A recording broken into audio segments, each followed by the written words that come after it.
Buenas tardes, ¿cómo están, señoras y señores habituales al Grupo Multimedia de Comunicación La Cerca? Desde aquí estamos dispuestos a ofrecerles media hora aproximadamente de información, muy centrados en la ciudad de Albacete y también en el Partido Socialista. Lo vamos a hacer de la mano del portavoz, en este caso del Grupo Municipal Socialista en el Ayuntamiento, Modesto Belinchón, que como bien saben todos ustedes es además el secretario general de la agrupación local aquí del PSOE. De ambas cosas, de ambos ámbitos vamos a hablar en los próximos minutos y sin más pues paso ya a darle la bienvenida y sobre todo las gracias por acompañarnos aquí una vez más. Modesto, ¿qué tal? Encantado de estar con vosotros y agradeceros que nos permitáis estar aquí. Bueno, se abre un tiempo emocionante, tanto para lo que es el funcionamiento de la ciudad como para otros derroteros que en este caso nos van a llevar a hablar más a fondo del Partido Socialista, pero bueno, por situación del año importante, porque se está cerrando ya un ejercicio y se está preparando sobre todo lo que va a ser el 2017 en la ciudad. No sé así de primeras qué impresiones le está dejando ahora mismo el portavoz del PSOE en el Ayuntamiento la preparación de lo que pueda ser el siguiente ejercicio aquí en el ámbito municipal. Lo que yo espero del nuevo año, yo espero que tengamos un ayuntamiento que siga confiando en el crecimiento de la ciudad, que siga confiando en consolidar más y mejores derechos para los ciudadanos y que sigamos confiando en los potenciales que tiene nuestra ciudad. Los presupuestos tienen que ir destinados a eso, tienen que ir destinados a hacer más y mejor Ciudad de Albacete. Allí nos encontrarán siempre al Partido Socialista como hemos estado. Y confío en la racionalidad, en el sentido común, en la capacidad de diálogo del conjunto de los grupos municipales para poder hacerlo. Hemos dado buena muestra de ello en el ejercicio del 16 y yo estoy seguro que si todos ponemos voluntad, si dejamos las interpretaciones partidistas, dogmáticas, de un lado y somos capaces de pensar en lo que necesitan de verdad las gentes que viven con nosotros, estaremos a la altura de las circunstancias. Confío que estemos ahí y yo espero que eso sea así. Desde luego el Partido Socialista va a seguir trabajando por hacer propuestas que mejoren las condiciones de vida de los hombres y mujeres de nuestra ciudad, que mejoren la imagen global de nuestra ciudad y que apuesten por equilibrar las situaciones de desigualdad que hoy se puedan estar dando en la ciudad de Albacete. Dicen que para muestra un botón, y no sé si nos vale de muestra, esa aprobación de las ordenanzas fiscales que tenía lugar la semana pasada en el consistorio. ¿Qué sabor de boca ha dejado esa aprobación en el PSOE? Bien, muy bueno, porque del conjunto de modificación en las ordenanzas, más del 50% eran propuestas del Grupo Municipal Socialista y sobre todo una muy importante, es esa progresividad fiscal, esa llamada progresividad fiscal que tiene que ver no tanto con una medida de solidaridad, sino con adaptar la financiación, la consolidación de los servicios públicos a que, por un lado, todos tenemos que contribuir al mantenimiento de esos servicios públicos, pero debemos contribuir a razón de lo que tenemos. Es una cuestión de justicia social y a mí me parece que eso es muy importante, porque o somos conscientes de eso, de que todos tenemos que contribuir y además hemos de contribuir a razón de lo que tengamos, o no tendremos un servicio público que no olvidemos. El servicio público es el que más igualdad genera, porque cuando tú vas al médico, cuando tus hijos van a un colegio, no importa la cartilla de ahorros que tengas, ahí lo que importa es que si todos somos capaces de mantener un servicio público de calidad, seremos capaces de dotar de igualdad al conjunto de la población. Eso es lo que pretende el Grupo Municipal Socialista y es lo que hemos pretendido. Hemos hecho unas ordenanzas, unas propuestas a las ordenanzas que además han sido aceptadas por el equipo de gobierno, que pretendían eso, que nadie se quede sin hacer una actividad deportiva porque no tenga medios, que quien más medios tenga contribuya más al mantenimiento de ese servicio público. Lo hemos aplicado en el IMD, lo hemos aplicado en los matrimonios civiles celebrados en el ayuntamiento. También hemos hecho propuestas para reducir el ICIO, el impuesto de obra, la tasa de obra que se paga en aquellos proyectos que miren al interior de la ciudad, ya no tanto a los nuevos sectores de construcción, que arreglen barrios que están en una situación de degradación importante. Yo creo que eso es mirar al futuro, eso es trabajar a medio y largo plazo, que al final es lo que nos anima a contribuir a trabajar por una ciudad mejor, un Albacete mejor. Abogaba porque el próximo ejercicio fuese o sirviese a través de los presupuestos para que la ciudad siguiese avanzando. Por el momento, a tenor de las reuniones que se hayan producido hasta ahora para estudiar y dialogar en torno al proyecto de presupuestos, está habiendo indicios de que eso va a ser así. El alcalde hace muy poquitos días decía que esperaba y confiaba en que hubiese la suficiente responsabilidad política por parte de los diferentes grupos para que en Nochebuena Albacete tuviese ya la luz verde a las cuentas municipales. Bueno, yo entiendo que el alcalde lo único que le preocupe es que tener unos presupuestos aprobados, porque eso a él le da el prurito de poder seguir ejerciendo la acción política un año más sobre la ciudad de Albacete. Mire, a nosotros, al Grupo Municipal Socialista, no nos importa tanto que el alcalde pueda salir diciendo que tiene unos presupuestos aprobados. Lo que nos importa es que tengamos un diseño sobre el futuro industrial coherente, sensato, que además estemos seguros de que va a generar empleo, que tengamos una cierta seguridad de que los más de 18.000 parados y paradas que hay en nuestra ciudad hoy, mañana tienen una esperanza de encontrar un empleo, que aseguremos que las infraestructuras necesarias para que nuestros hijos vayan al colegio, para que nuestros enfermos vayan a un hospital, estén aseguradas. Todo eso es la ciudad de Albacete. Nosotros, si... ¿Y esas cosas se están incorporando en las conversaciones ahora mismo? Las vamos a incorporar. Estamos todavía en el inicio de esas conversaciones del presupuesto, pero estamos seguros que si hay receptividad por parte del equipo de gobierno, si hay colaboración por parte del conjunto de los grupos políticos, llegaremos a un presupuesto equilibrado, sensato y que responderá a esas necesidades. Esa es nuestra idea, ese es nuestro objetivo y en eso vamos a trabajar. ¿Qué le parece esa iniciativa de la Junta de Castilla-La Mancha que asegura que va a vincular en la próxima etapa del plan de empleo ese plan de garantía de rentas que también... Me parece muy interesante porque es una experiencia novedosa, porque una renta básica es verdad que es necesaria. Hay muchas familias que necesitan un ingreso mínimo para poder pervivir.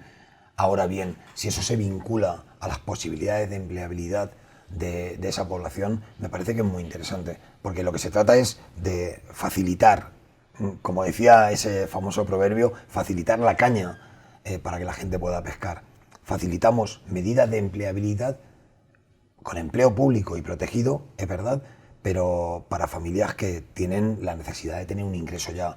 Yo creo que es una medida muy acertada y espero que sea muy eficiente. Es mucho mejor facilitar empleo a través del dinero público y que ese empleo sirva para garantizar una renta a las familias que simplemente garantizar una renta sin pedir ningún tipo de contraprestación. Yo creo que eso es lo que la sociedad hoy demanda y estoy convencido de que esa confluencia puede traer resultados muy positivos. Modesto, como portavoz del principal grupo de la oposición, ¿cómo valora usted que, por ejemplo, el grupo Ganemos Albacete, como una especie de modo de protesta a esa postura que han venido denunciando reiteradamente del incumplimiento de muchas de las medidas que en teoría se acuerdan, sobre todo vinculadas a mociones en pleno, por parte del equipo de gobierno, pues hayan decidido no presentar más iniciativas de este tipo? Yo lo respeto, como no puede ser de otra manera, pero no lo entiendo, no lo comparto. A mí me parece que nosotros estamos aquí para seguir incitando a la acción política. Tenemos que seguir planteando opciones de mejora sobre nuestra ciudad, se cumplan o no se cumplan. Si no se cumplen, hay otras vías para seguir presionando, para seguir incitando al equipo de gobierno a que las lleve a cabo. Dejar de actuar porque no te hacen caso, a mí me parece una actitud infantil, pero a mí, insisto, yo respeto la decisión política del Grupo Ganemos, no la comparto y nosotros no lo haremos. Nosotros hay mociones que se han ralentizado en el tiempo, que no se han llegado a cumplir, seguiremos pidiendo en comisiones informativas, seguiremos pidiendo a través de las vías del Ayuntamiento para que se ejecuten, pero en ningún caso dejaremos de ejecutar o de llevar a cabo la acción política para la que los ciudadanos nos han encomendado que estemos. Al final, esta tarea de lo público tiene un elemento de eficacia, que es el cumplimiento de esas mociones, pero también tiene un momento para la presión, para la denuncia pública, que es lo que tenemos que seguir haciendo. Porque al final, solamente si somos capaces de dejar públicamente, de poner públicamente la inoperancia del equipo de gobierno, seremos capaces de que, o bien por un lado el equipo de gobierno cumpla esas mociones, o bien la ciudadanía se dé cuenta de que es inoperante. A nosotros nos parece, desde el primer momento denunciamos que nos parecía una actitud tremendamente antidemocrática. Esa denuncia, ese anuncio que hizo el equipo de gobierno de que solamente iba a cumplir las mociones que ellos votasen a favor. Primero porque son 10 sobre un pleno de 27. A mí me parece que eso es obviar a la mayoría de la ciudadanía de esta ciudad.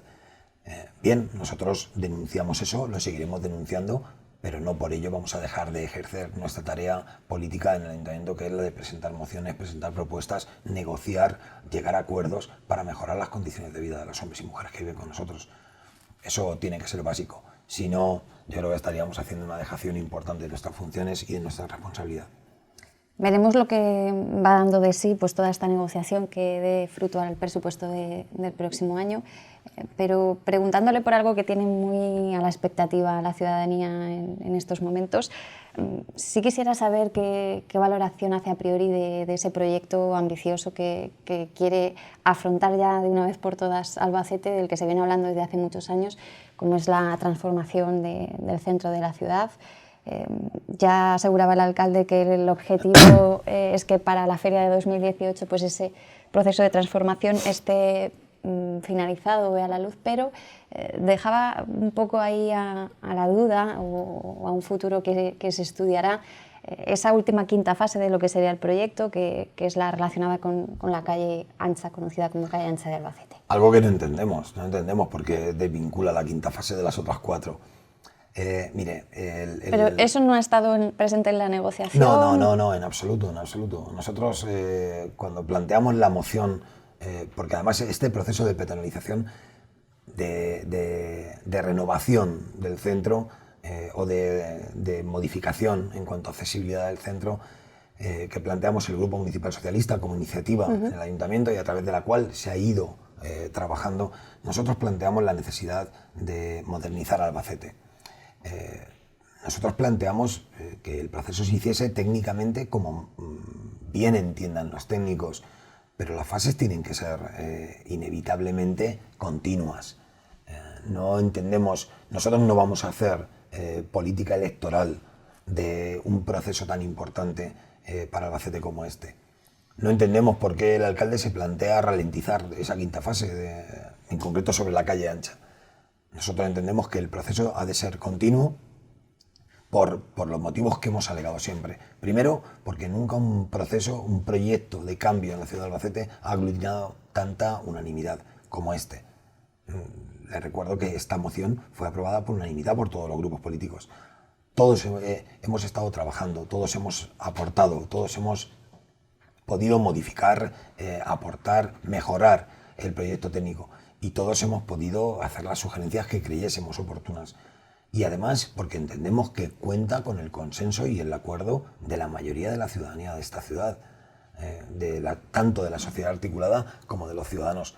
Por lo tanto, entendemos que es un proceso necesario y no entendemos cuáles son los motivos del alcalde para desvincular esa quinta fase del resto del proceso. Nosotros vamos a pelear, vamos a presionar, vamos a estar para que el proceso se haga completamente en esta legislatura y en absoluto vamos a consentir que se desvincule una fase para una legislatura posterior o al margen del conjunto del proceso. ¿En el Grupo Municipal Socialista tienen constancia de alguna opinión que al respecto de este asunto pues hayan podido hacer esos colectivos a los que se ha hecho llegar pues ese proyecto porque forman parte de la mesa de la movilidad, entre otras cuestiones? Sí, alguna habrá. Sí, es imposible que en un proceso de esta amplitud todos estemos de acuerdo. A mí me parece que aquí lo que prima es el diálogo, es la capacidad de sentarnos, de ver cuáles son los pros y los contras sobre cada una de las medidas y llegar a acuerdos. Pero lo que no podemos hacer es porque haya una queja o haya algún tipo de disensión, decir no, voy a pararme. ¿Por qué? ¿Por qué vamos a parar el proceso? El proceso yo creo que lo hemos impulsado aquellos que hoy tenemos la responsabilidad de representar a los ciudadanos, legítima, y por lo tanto, bueno, pues este proceso tiene toda la legitimidad. El conjunto de la ciudadanía queremos que sea un proceso participativo y por eso el conjunto de la ciudadanía podrá aportar y les escucharemos, nos sentaremos, dialogaremos y plantearemos distintas opciones. Pero bueno, a mí me parece que lo bueno de esto es la posibilidad de llegar a acuerdos. Estoy convencido de que podemos llegar a acuerdos, pero no entendemos por qué, ya digo, por qué en una fase nos planteamos algún problema, nos planteamos ralentizar el proceso y sin embargo en las otras no. Nosotros creemos que el proceso hay que llevarlo a cabo con el diálogo necesario, con la participación ciudadana conveniente, pero hay que llevarlo a cabo. Ha dicho hace unos minutos, nosotros no queremos hacer política electoral con un proyecto como este. ¿Entendería a su juicio que dejar esa quinta fase en stand-by, no sé si para la siguiente legislatura o quizá para un futuro sin fecha, formaría parte de una especie de juego electoralista? Yo entiendo que sí. Si no es que no le encuentro otra explicación. Yo creo que todo aquel gobernante que quiere quitarse un problema, porque en un momento determinado hay una queja, hay una disensión, quiere quitarse un problema, me parece que está pensando más electoralmente que en el futuro de su ciudad.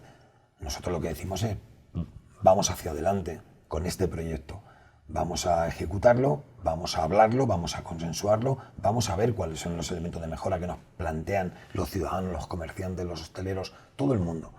Vamos a solventarlos, pero vamos a llevar adelante el proyecto.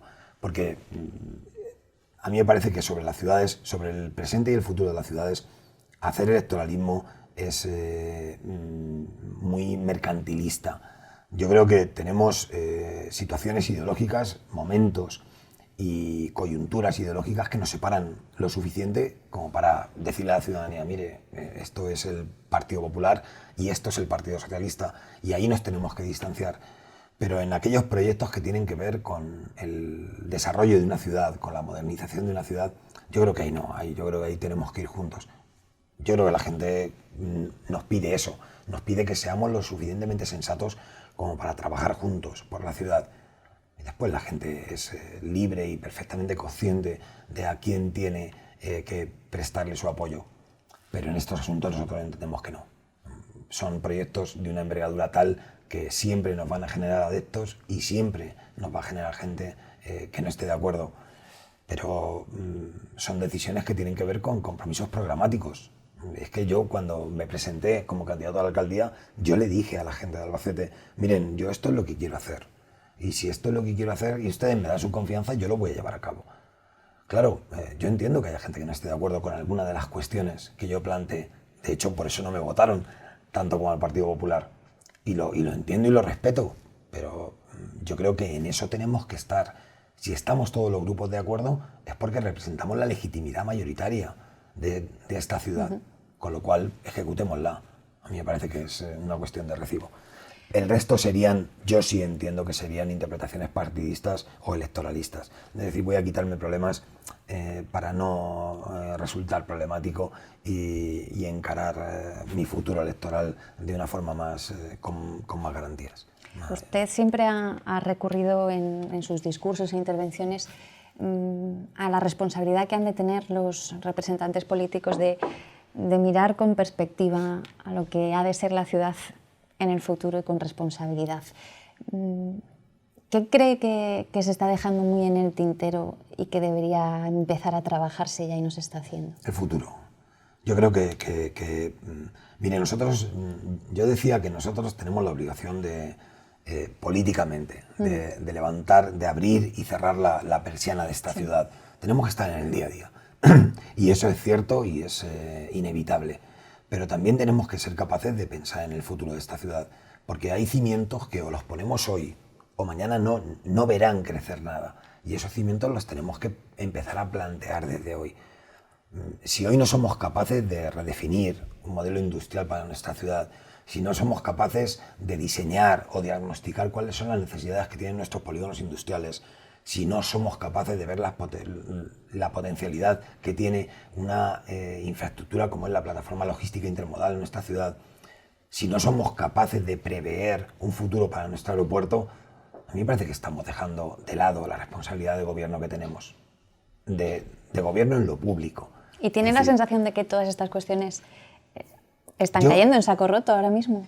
Yo creo que se ven con una cierta frivolidad. Parece que hablar hoy de estudiar la viabilidad del aeropuerto parece que es algo que, bueno, que no toca, quizá. Sí, que nos pilla tan lejos que, bueno, ya cuando de verdad el aeropuerto sufra la necesidad de estar o no estar, ya que lo aborden otros. No, a mí me parece que tenemos que empezar a pensar en Albacete como una gran ciudad. Aquí en esta ciudad que viven 200.000 personas todos los días, tenemos que empezar a pensar que necesitamos infraestructuras que aseguren el desarrollo industrial, el desarrollo económico, la competitividad, el empleo. Y no solamente el empleo a través de planes de empleo, que hoy son necesarios y los defendemos, porque además los hemos propuesto, sino que además tenemos que apostar por un empleo continuado, sostenible, de calidad, con garantías laborales. Esa es la apuesta que estamos pidiendo y demandando. Hemos pedido iniciativas en los polígonos. ¿Por qué no retomar iniciativas empresariales importantes que hace años mostraron interés por venir? ¿Por qué no dar viabilidad al aeropuerto? ¿Por qué no empezar a plantearnos la necesidad de sectorializar o de especializar algún polígono industrial como hicimos en el año 98 con el polígono de Romica, que nació porque se montó una campa sobre un proyecto de energías renovables? Bueno, a mí me parece que eso es algo en lo que estamos obligados a pensar y tenemos una cierta responsabilidad. Y yo creo que eso hoy se ve con una cierta laxitud, si me permite, porque parece que pensar en lo que pueda ser Albacete en el 2025 no nos toca. Yo sí creo que nos toca. Creo que tenemos que empezar a poner los cimientos para saber cuál va a ser el Albacete del 2025. Nosotros en esto, si me lo permite, tenemos un proyecto importante. Mire, cuando nosotros planteamos el proyecto de la grillera de Santa Teresa, estamos hablando de futuro. Sabemos que es un proyecto que no vamos a ver esta legislatura, pero el mensaje que le estamos lanzando a la ciudad es decirle, miren, como hoy ya no construimos en nuevos sectores, como la ciudad ya no puede crecer más, porque ya no hay el sector de la construcción, está como está, y ya no se desarrollan nuevos sectores, vamos a mirar hacia adentro. Vamos a plantearnos qué es lo que pasa en el casco urbano consolidado, qué barrios se están degradando y cómo los podemos mejorar. Vamos a decirle a los vecinos que se impliquen. Vamos a ver cómo podemos recuperar barrios enteros o algunas zonas de barrios, porque al final Albacete en el 2025 va a tener que contar inherentemente con la grillera de Santa Teresa, estén como estén, y esas viviendas no van a aguantar 5 o 10 años más. En estas circunstancias, cuando tenemos ocupación de viviendas ilegales, viviendas muy degradadas, situaciones de infravivienda, familias que viven en 38 metros cuadrados, vamos a intentar darle solución. Tenemos coyuntura económica, tenemos facilidades técnicas para hacerlo. Llevémoslo a cabo, ¿por qué no? A mí me parece que eso es pensar en el futuro y sobre todo no pensar en el futuro nuestro, de esta corporación, de esta legislatura. Miren, estos proyectos los terminará quien esté del 2019 al 2023 o incluso quien esté del 23 al 27. Pero bien, quien los termine sabrá que en un momento hubo 27 concejales que decidieron trabajar por el futuro de Albacete. A mí eso me parece muy interesante y muy necesario. Porque yo siempre lo he dicho, yo voy a vivir en esta ciudad toda la vida y yo no voy a ser siempre concejal. Pero yo cuando vaya dentro de 10 o 15 años me gustaría ver, y vaya al Perpetuo Socorro, me gustaría ver un nuevo barrio, una nueva zona, donde la gente viva con calidad, donde la gente viva con una cierta cohesión social, donde no haya conflictividad social. A mí, en serio que me gustaría verlo y disfrutarlo, y sobre todo me gustaría pensar que yo fui parte, una mínima parte, de esa consecución. A mí me parece que eso es el orgullo de alguien que en un momento determinado de su vida se dedica a lo público, como es el caso de los 27 concejales que hoy estamos en el Ayuntamiento. Le gustaría a usted y le gustaría a muchísima gente, o sea que a ver si pudiera ser así. Modesto, vamos a hablar en los últimos minutos de la conversación del Partido Socialista. Eso es más complicado. Se ha hablado tanto de esto en los últimos tiempos, casi que lo de la formación del gobierno ha quedado en un eco. ¿Cómo se ha filtrado en las entrañas del PSOE lo que empezó a suceder en la esfera estatal? ¿Cómo ha ido filtrándose hasta llegar a las agrupaciones locales? Usted las conoce bien, por ejemplo, aquí en el ámbito de Albacete Ciudad. Bueno, porque somos un partido tremendamente participativo, tremendamente crítico y tremendamente transparente. A mí hay una cosa que me resulta muy curiosa. Hoy, cuando parece que los nuevos partidos, por llamarles de alguna manera, llegan vendiéndonos transparencia y llegan vendiéndonos participación y llegan vendiéndonos que son representantes, que ellos sí son representantes dicen, de la calle, que hemos estado representando nosotros durante toda la historia de este país. No hemos representado a la calle, no hemos mejorado las condiciones de vida de la gente, no hemos trabajado por mejorar eso. A mí me parece, y luego cuando hablan de transparencia, mire, si no hay partido más transparente que el PSOE, hoy no hay partido más transparente que el PSOE, y lo estamos viendo. Hoy los medios de comunicación especulan sobre errejonistas e iglesistas, especulan, pero es que en el Partido Socialista se sabe, porque es que hay cámaras dentro del comité electoral del PSOE, en Ferraz. Hoy saben cuál es la situación interna de nuestro partido y la vivimos con trauma los que estamos dentro, evidentemente, y el conjunto de la sociedad también, porque es un instrumento para cambiar su vida muy importante. Pero al final se filtra porque todos participamos de eso.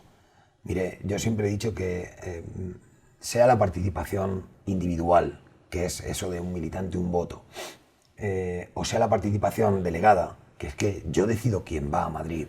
Uh-huh. Yo he tenido la capacidad de decidir, con mi voto, he decidido quién quiero que vaya a Madrid. Uh-huh. Y yo lo he decidido. Y a Madrid va quien va y toma la decisión que toma, porque en un momento determinado, en una coyuntura política o partidista cualquiera, toma la decisión que tiene que tomar. Y yo la respeto, porque yo he decidido que vaya esa persona. Ese nivel de participación y de democracia, a mí me parece que no hay nadie que la supere en este país. No hay nadie ningún partido que supere ese nivel de democracia interna. Y yo la seguiré defendiendo. ¿Que hay determinados momentos donde todos debemos decidir? Bueno, pues es posible, pero hay momentos en los que todos hemos decidido que sea una persona quien tome la decisión. Y por lo tanto, eso al final crea una especie de vena de transmisión que hace que una decisión en Madrid llegue a la más mínima agrupación de este país. Y es lo que está pasando.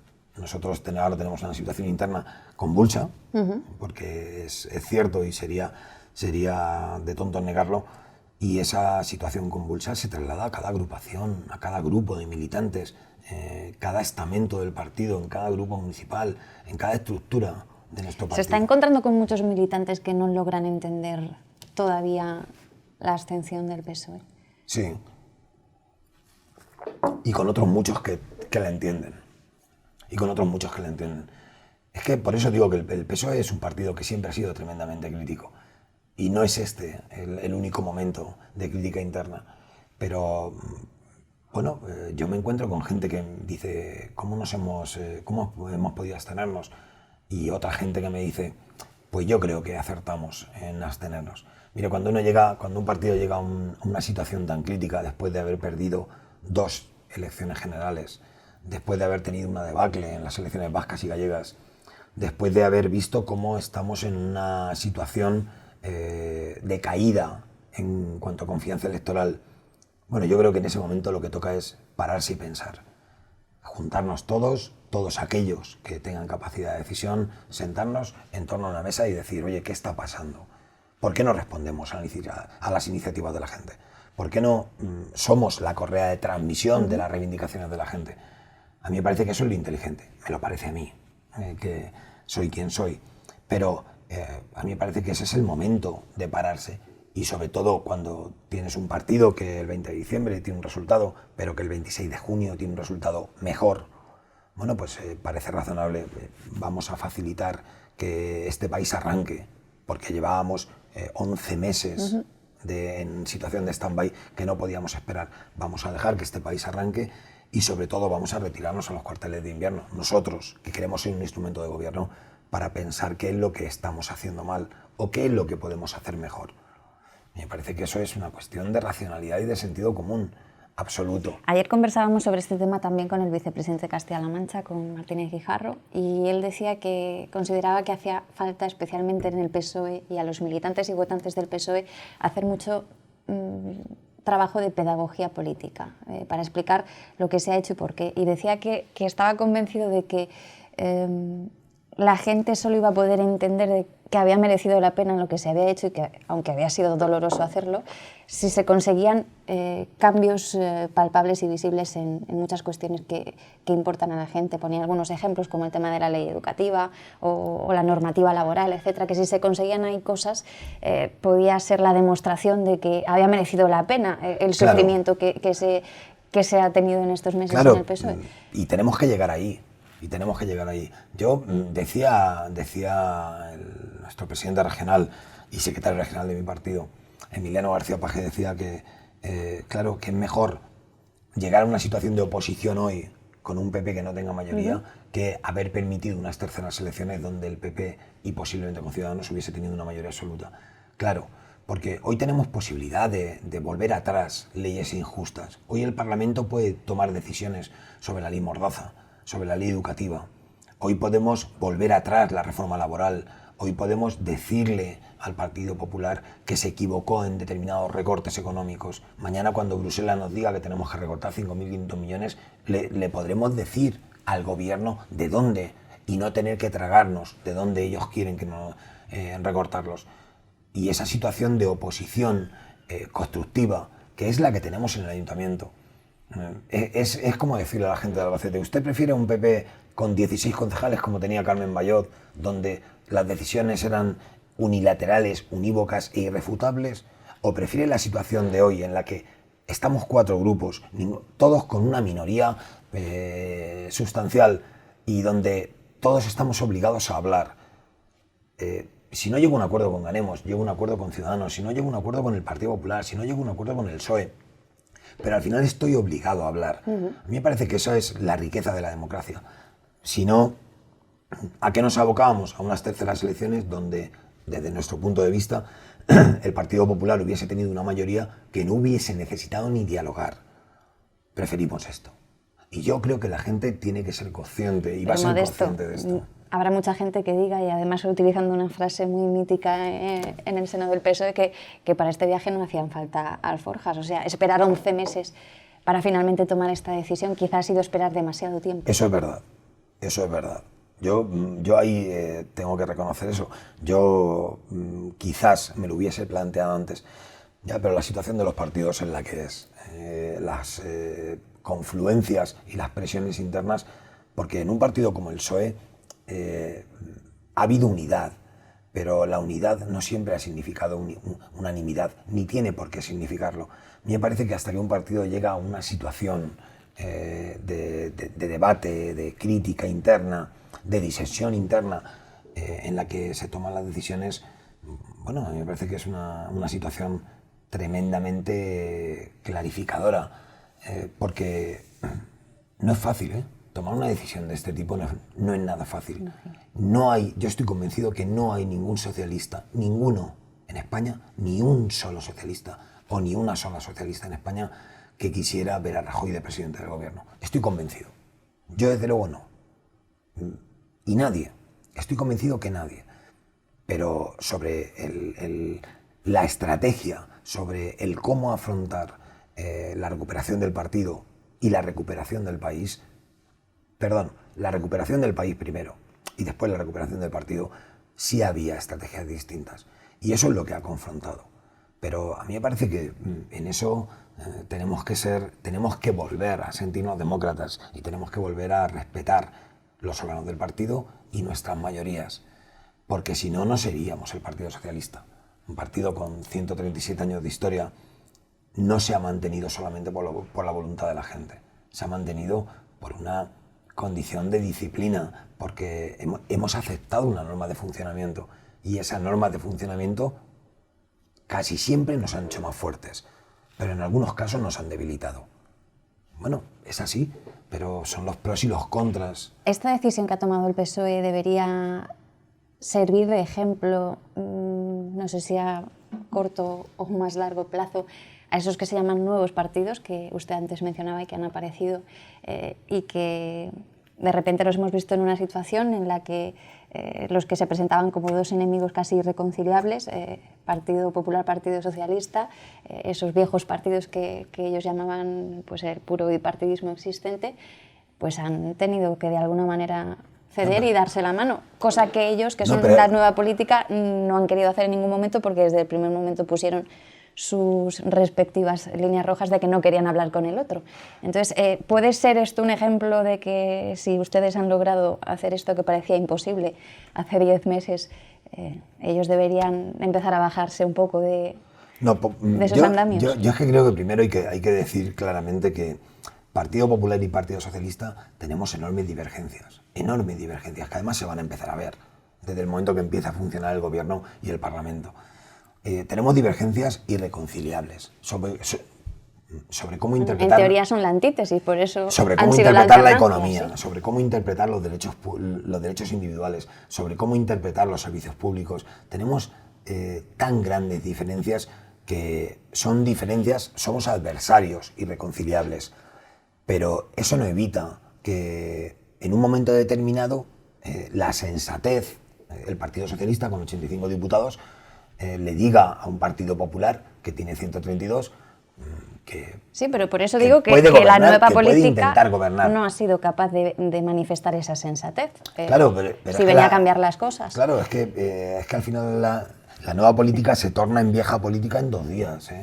Ciudadanos, ¿qué es Ciudadanos? Ciudadanos es el señor Rivera, el que toma las decisiones y además las toma siempre acorde a quien puede gobernar. Es decir, es apostar a caballo ganador siempre. Bueno, pues es una estrategia política. Ya vemos cómo le va, según el CIS, aunque a nosotros no nos vaya mejor. Y luego Podemos tuvo la oportunidad en el mes de marzo, en la investidura de Pedro Sánchez, de decir, quiero que haya un gobierno de izquierdas en este país. De verdad, y la tuvo. Y es que la tuvo así, sin Pero no pedir nada quería a cambio. pactar con Ciudadanos, entonces. No, pero tuvo la posibilidad. Pero es que el acuerdo con Ciudadanos era programático. Es que Bueno, no era sí, pactar. pero ha sido la excusa que han utilizado. Ya, pero no era pactar con Ciudadanos. Era decir, mire, estas 100 medidas le parecen bien, eran todas asumibles, déjenme que gobierne. Y luego ustedes pónganme otras condiciones, como hace Podemos en Castilla-La Mancha. Pero no quisieron que Pedro Sánchez llegase al gobierno. Con lo cual no quisieron un gobierno de izquierdas. Pensaban que les iba mejor, que les iba a ir mejor en unas segundas elecciones. Llega el 27 de junio y ven que no les va mejor. Y entonces empiezan a decir, claro, es que el PSOE se va a echar en manos. No, el PSOE no se echa en manos de nadie. Miren, el PSOE ya les planteó a ustedes la posibilidad de que hubiese un gobierno en este país y ustedes no quisieron. Hoy no hay esa posibilidad. Y como no hay esa posibilidad, porque vamos a estar empecinados en impedirla. A mí me parece que es razonable. 2 últimas cosas. Ha mencionado hace un ratillo que la situación en el seno del partido, y cuando le preguntaba por cómo ha caído en las agrupaciones locales todo esto que ha pasado en el PSOE, era convulsa, ha dicho, y que era inevitable Sí, admitirlo. ¿Hasta qué punto esa convulsión se va a ir manifestando a partir de estas próximas semanas en los procesos de renovación que se van a ir dando en el calendario? Yo creo que va a ser palpable. Yo creo que va a haber gente, todavía hay gente que no entiende una abstención y pedirá porqués y pedirá explicaciones.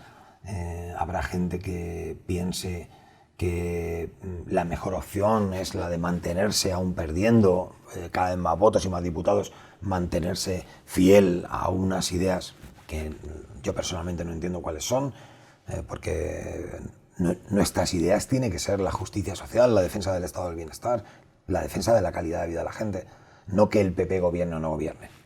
Es decir, mire, yo no soy socialista porque esté contra el PP. Soy socialista porque confío en la igualdad, porque quiero construir una justicia social, porque quiero construir un estado del bienestar mayor, porque creo en los servicios públicos, porque creo en que el PSOE puede mejorar las condiciones de vida de la gente, no porque el PP gobierne o no gobierne. Eso es secundario. Pero bueno, habrá gente de todo y eso al final se va a manifestar y estoy seguro que habrá debate intenso.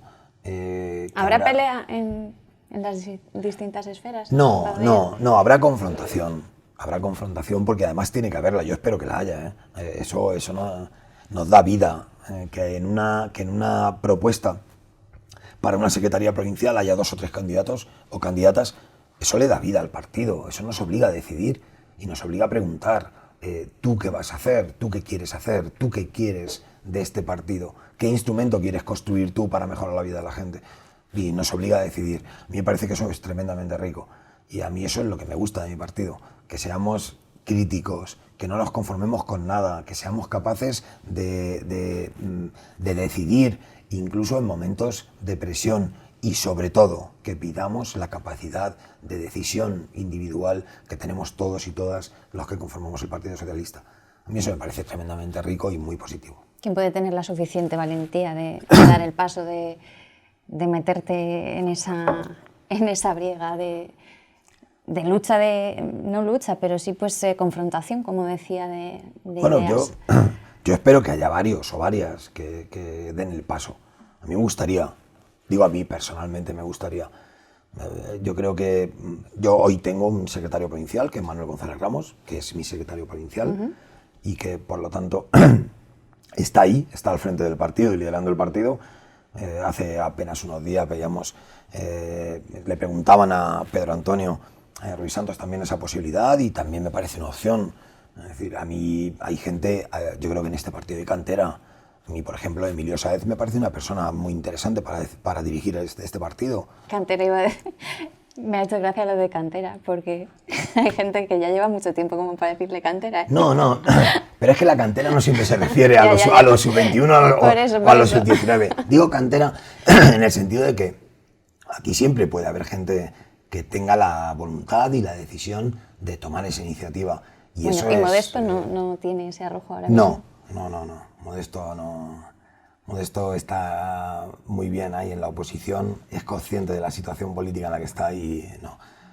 Pero a mí me parece que el Partido Socialista en la provincia tiene suficientes personas, hombres y mujeres, para liderar este proyecto. Para además liderarlo como instrumento de cambio de las condiciones de vida de la gente. Bueno, yo creo que es muy interesante. Y la última cuestión. Usted es de los que piensa, porque antes ha dicho, creo que toca meternos en los cuarteles de invierno, reflexionar y crear ese gran proyecto político que debemos reconstruir. ¿Es de los que piensa que urge cuanto antes la celebración de ese congreso, que la gestora ha de dar ya ese paso pronto, o que por el contrario el tiempo ha de ser el mejor consejero ahora? No, yo creo que las cosas hay que hacerlas con el tiempo debido. A mí me parece que no nos podemos... Yo creo que primero, no sé a quién se lo oí decir, pero primero las políticas y después los políticos. Yo creo que Emiliano García Paje decía, no sé si ayer o antes de ayer, primero las políticas y después los políticos. A mí me parece que primero tenemos que definir qué es lo que queremos ser, qué es lo que queremos hacer, cómo queremos confrontar la decisión de la gente, cómo podemos recabar la confianza de la gente. Y una vez que tengamos eso claro, que compartamos el diagnóstico, que encontremos vías de solución, que a partir de ese momento decidamos quién ha de liderar cada uno de los proyectos. Pero tiene que ser así, porque si no estaríamos haciendo proyectos personalistas. Si yo primero digo que sea esta persona quien lidere sin saber qué es lo que quiere hacer o qué es lo que queremos hacer todos, yo creo que nos estaríamos equivocando, como alguna vez nos hemos equivocado. A mí me parece que primero tenemos que definir el proyecto, tenemos que saber entre todos, definir entre todos cuáles son los problemas con los que hoy nos enfrentamos, cómo solventarlos y sobre todo cómo lograr la confianza de la gente para decirle a la gente, miren, el Partido Socialista sigue siendo un partido que merece su confianza.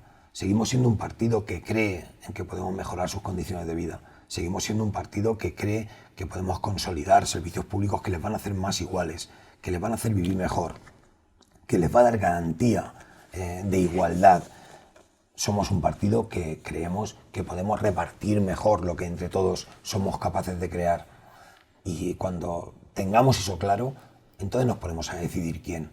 Porque quien decidamos en ese momento tendrá que trabajar para eso que hemos decidido entre todos. A mí me parece que eso es tremendamente democrático y además mucho más eficaz. ¿Tiene la sensación de que de esa confrontación que hay ahora mismo, por ejemplo, aquí o que pueda surgir en el ámbito de Albacete, pueda surgir con mayor probabilidad un cambio que una continuidad en la tendencia? Yo espero que sí. Yo creo que el cambio tiene que ser. ¿A personas se refiere? No sé. A mí las personas, a mí es que el tema de quién sea no creo que es tan importante. Yo creo que tenemos que cambiar radicalmente. Bueno, pero quizás sí que el cambio de personas venga ligado un poco al cambio de... O no. Hay gente que es tremendamente nueva en esto y que es tremendamente continuista en la forma de hacer las cosas. y eso lo estamos viendo sobre todo en los nuevos partidos. Pero yo sí que creo que tenemos que cambiar en la actitud, en la acción política, que tenemos que darnos una vuelta y consultar con la ciudadanía cómo creen que podemos ser un instrumento de cambio. Yo creo que la gente tiene que percibir en el PSOE que estamos cambiando para mejor, que nos estamos transformando o que nos estamos adaptando a los tiempos para volver a confiar en nosotros. Yo estoy seguro que podemos hacerlo, estoy seguro, porque mire, un partido que tiene 137 años de historia no es porque sí, es porque ha sabido solventar todas y cada una de las circunstancias históricas que en un momento determinado se le han planteado y se han solventado. Y a pesar de eso, de esa longevidad, no somos un partido viejo. Somos el partido que más tiempo ha gobernado este país. Somos el partido que durante más tiempo ha gobernado esta región. Somos el partido que durante más tiempo ha gobernado este ayuntamiento. Bueno, a mí me parece que eso es muestra clara de que podemos afrontar el futuro con una cierta garantía. Y yo confío que entre todos seamos capaces de encontrar esos elementos que nos garanticen seguir siendo un partido de gobierno. Bueno, pues se avecinan tiempos interesantes. Mucho. Iremos viendo qué ocurre. Muchísimas gracias, como siempre, por venir a conversar con nosotros de la ciudad y de cómo marcha también en lo local el Partido Socialista. Un placer, como siempre. Encantado. Muchas Modesto gracias. Belinchón, portavoz del Grupo Municipal Socialista en el Ayuntamiento, además secretario general de la agrupación local del PSOE aquí en Albacete, nuestro protagonista del día aquí en los encuentros digitales, que si quieren, ya saben, los pueden ver con detenimiento las veces que quieran, a través de la web www.lacerca.com. Cuídense mucho.